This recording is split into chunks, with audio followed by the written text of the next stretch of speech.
మీ business ఏదైనా మీ ఊర్లో promotion చేయాలంటే అది సుమన్ టీవీతోనే సాధ్యం. ఇప్పుడే సంప్రదించండి.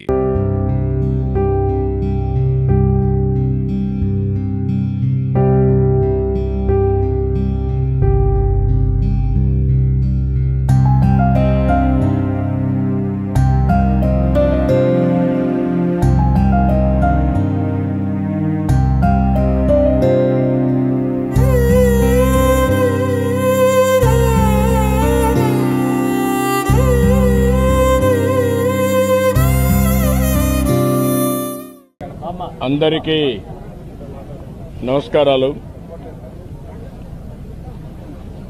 ఈరోజు ఒక అత్యంత విషాదకరణ సంఘటన, బాధాకరమైన సంఘటన. ఏదైతే పహల్గామ్లో జరిగినటువంటి టెర్రరిస్ట్ కాల్పులు భారతదేశం మొత్తం షాక్కు గురి చేసింది. ప్రపంచాన్ని కదిలించే పరిస్థితి తీసుకొచ్చింది. అతి దారుణంగా విహారయాత్రకు పోయినటువంటి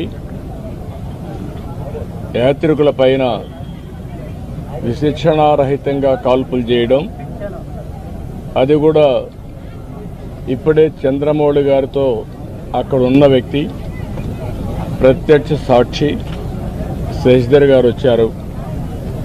ఆయనతో మాట్లాడినప్పుడు ఆయన చెప్పిన విషయం, ఏదైతే అక్కడ వీళ్ళందరూ ఉన్నారు, టాయిలెట్ కోసం బాత్రూమ్స్కి వెళ్ళారు. వెళ్ళిన సమయంలో ఒక ఇద్దరు వ్యక్తులు మొత్తం ఇష్టానుసారంగా AK-47 లాంటి గన్ పెట్టుకొని కాల్చుకుంటూ వస్తున్నారు. వీళ్ళు అక్కడి నుంచి పరిగెత్తారు. మిగిలిన ఫ్యామిలీ మెంబర్స్ ఎవరైతే మగాళ్ళు ఉన్నారో కొంచెం ముందు పోగలిగారు. ఈయన కూడా వెళ్ళాడు కానీ కొంచెం వెనకబడ్డాడు. దాంతో ఈయన్ని ఆయన కళ్ళ ముందరనే కాల్చి చంపేసే పరిస్థితికి వచ్చారు. కళ్ళ ఎదుటిగా చూసిన ప్రత్యక్ష సాక్షి శశిధర్ గారు. అది చూసినప్పుడు ఎంత అనాగరికంగా, మానవత్వం లేకుండా వీళ్ళు ప్రవర్తించేది ఒక ఉదాహరణ. అది కూడా భార్యాభర్తలు ఇద్దరు కపుల్స్ వెళ్ళారు. విశాఖపట్నం నుంచి ముగ్గురు కపుల్స్ వెళ్ళారు. ఆడవాళ్ళను వదిలిపెట్టి మగవాళ్ళనే కాల్చారు సెలెక్టివ్గా.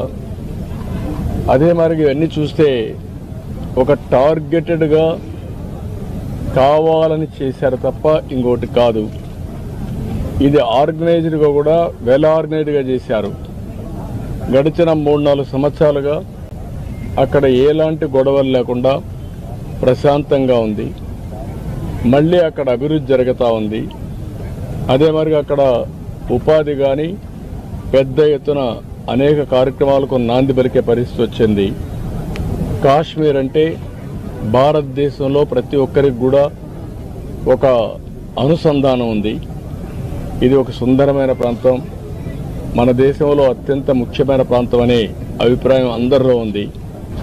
అలాంటి దగ్గర ఇటీవల ఎలక్షన్ చేయడం, ప్రజాస్వామ్యాన్ని కూడా పునరుద్ధరించడం, టెర్రరిస్టుల్ని పూర్తిగా నిర్మూలించి, టెర్రరిజాన్ని నిర్మూలించి ఈరోజు అభివృద్ధికి శ్రీకారం చుట్టే పరిస్థితి వచ్చింది.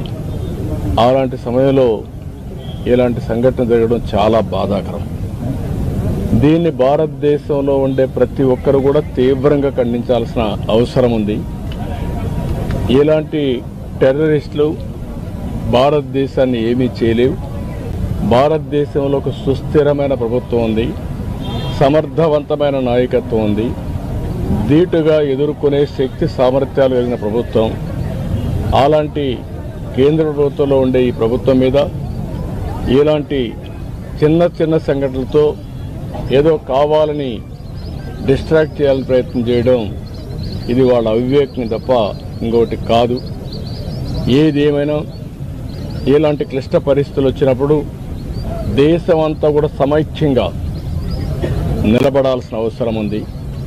అందరం కూడా నరేంద్ర మోడీ గారి యొక్క నాయకత్వం కింద సెంట్రల్ గవర్నమెంట్ చేసే ప్రతి ఒక్క కార్యక్రమానికి మనం సంఘీభావాన్ని తెలియజేయాల్సిన అవసరం ఉంది. ఇది దేశ సుస్థిరతకు సంబంధించిన విషయం. అలాంటి సమగ్రత సుస్థిరత దెబ్బతీసే పరిస్థితి ఎలాంటి వ్యక్తులు చేసినా, ఎలాంటి శక్తులు చేసినా దాన్ని ధీటుగా ఎదుర్కొంటామని మనం సమాధానం చెప్పాల్సిన బాధ్యత, అవసరం కూడా ఉంది. అందుకే ఈరోజు దేశమంతా కూడా ఎవరైతే చనిపోయారో చాలా బాధేస్తుంది. వాళ్ళని మళ్ళీ తిరిగి తేలేం. మన రాష్ట్రంలో 2 పోగొట్టుకున్నాం. ఇక్కడే చంద్రమౌళి, అదే మరిగా మధుసూదన్ కాబల్లో. వీళ్ళిద్దరూ కూడా, మధుసూదన్ అయితే ఒక ఐటీ ప్రొఫెషనల్, ఈయనైతే ఎస్బీఐలో పనిచేసి రిటైర్ అయ్యి నాగమణి ఆయన వైఫ్తో కూడా కలిసి 3 కపుల్స్ వెళ్ళారు. వాళ్ళ బాధ చూసినప్పుడు ఎవరైతే ఆయన సిస్టర్లో ఇప్పుడు చూసాం, కుటుంబం కుంగిపోయే పరిస్థితికి వచ్చారు. ఏది ఏమైనా ఇలాంటి సమయంలో ప్రజల్లో చైతన్యం తేవలసిన బాధ్యత మనందరిపైన ఉంది. అందరం కూడా ఒకే మాటపై నిలబడాల్సిన అవసరం ఉంది. ప్రధానమంత్రి చేసే ప్రతి ఒక్క కార్యక్రమానికి సంఘీభావాన్ని తెలియజేయడమే కాకుండా మనం అందరం కూడా ఆయనకు పూర్తి సహకారాన్ని అందించాల్సిన అవసరం ఉంది. ఇది జరగాలంటే ప్రతి ఒక్క దగ్గర చైతన్యం తీసుకురావాల్సిన బాధ్యత మన పైన ఉంది. అక్కడక్కడ టెర్రరిస్టులు చూస్తున్నాం. వీళ్ళ ఇష్ట ప్రకారం ఇన్ఫిల్టర్ అయ్యే ప్రమాదం కూడా ఉంటుంది. కాబట్టి బార్డర్లో జాగ్రత్తగా ఉండాలి.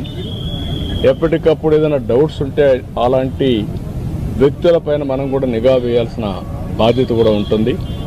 ఇవన్నీ చేయడం కోసం మనమందరం మళ్ళీ సంఘీభావాన్ని తెలియజేస్తూనే సమగ్రతను కాపాడుకునే బాధ్యత తీసుకురావాలని ఈరోజు మేమందరం కూడా ప్రజాప్రతినిధులు ఇక్కడికి వచ్చాం. తప్పకుండా ఆ కుటుంబాలకు అండగా ఉంటాం. అందుకే ఆంధ్రప్రదేశ్ ప్రభుత్వం తరపున ఆ కుటుంబానికి ఇద్దరికి కూడా 10 లక్షల రూపాయల ఆర్థిక సహాయం కూడా చేస్తాం. ఎందుకంటే ఒక సంఘీభావాన్ని తెలియజేస్తూ మనం అందరం కూడా ఆ కుటుంబాలకు అండగా ఉండి ఆ కుటుంబాలు నిలదొక్కుకోవడానికి ఏమేం చేయాలో అన్ని చేయడానికి మనం ముందుకు రావాలి. ఆ శక్తి మనకుంది. చనిపోయినటువంటి చంద్రమౌళి గారికి ప్రగాఢ సానుభూతి, కుటుంబ సభ్యులకు సానుభూతి తెలియజేస్తూ ఆయన ఆత్మకు శాంతి కలగాలని భగవంతుణ్ణి ప్రార్థిస్తూ మరొకసారి ఆ కుటుంబానికి ధైర్యం చెప్తూ సెలవు తీసుకుంటాం.